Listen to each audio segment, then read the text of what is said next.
शून्य का एहसास क्या होता है? शून्य का एहसास होता है जब हम खुद के साथ जुड़ते हैं, और हम खुद के साथ ऐसा जुड़ते हैं कि हम एक ही रहते हैं, दो नहीं होते।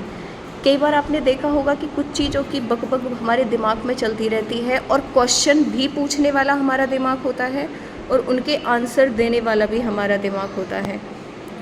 वो गॉसिप आप किसी को भी लेकर सोच सकते हैं, अपने वर्क प्लेस को लेकर सोच सकते हैं, अपनी फैमिली को लेकर सोच सकते हैं, अपने किसी रिलेशन को लेकर सोच सकते हैं, किसी कलीग्स को लेकर सोच सकते हैं, किसी प्रोफेशन को लेकर सोच सकते हैं। तो आपको पता है आपके अंदर फाइट चलती रहती है, और उस फाइट में हमारी एनर्जी ख़राब होती रहती है और हम किसी भी डिसीजन पर नहीं पहुंच पाते। तो इस ड्यूल मेंटालिटी, ड्यूलशिप को ख़त्म करो, और इसी के लिए सुजेस्ट हमारे शास्त्रों में किया गया है मेडिटेशन।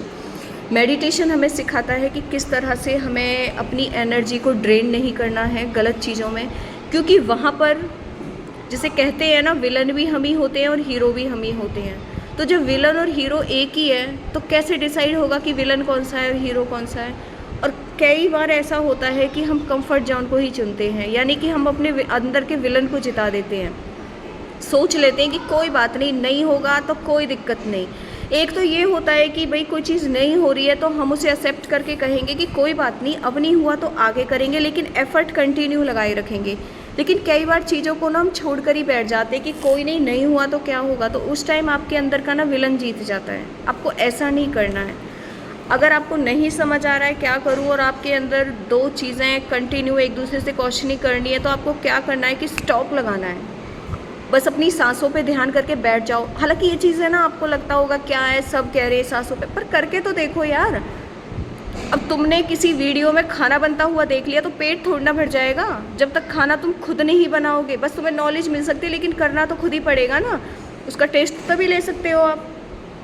तो अगर आप भी ड्यूल मेंटेलिटी से परेशान हो कि दो दो चीज़ें चल रही हैं, और आप किसी कंक्लूजन पे या किसी टेंशन में हो या किसी समस्या से नहीं सुलझ पा रहे हो, तो आपको आराम से बैठना है और चीज़ों को लिख देना है। ये भी लिखो कि मैं क्या क्वेश्चन पूछ रही हूँ और मैं ही खुद उनके क्या आंसर दे रही हूँ। आप बिलीव नहीं करोगे, कुछ टाइम बाद ना आप बिल्कुल शांत हो जाओगे और आपको आंसर मिलने मतलब शुरू हो जाएंगे।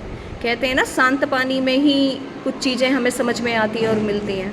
तो पहले खुद को शांत करो, और शांत करने का सबसे बेस्ट तरीका है अपनी सांसों पे ध्यान दो। ज़रूरी नहीं है आप आंखें बंद करके भी बैठो, बस अपनी सांसों पे ध्यान दो। अपने आसपास जो चीज़ें दिख रही हैं बस उन्हें सुनो। दिमाग को काम मत करने दो अंदर ही अंदर कि भाई तू कुछ भी बोलता रहे, चलता रहे। इस चीज़ को करके देखना, आपकी बहुत सारी समस्याओं का ना सॉल्यूशन मिल जाएगा आपको। All the best.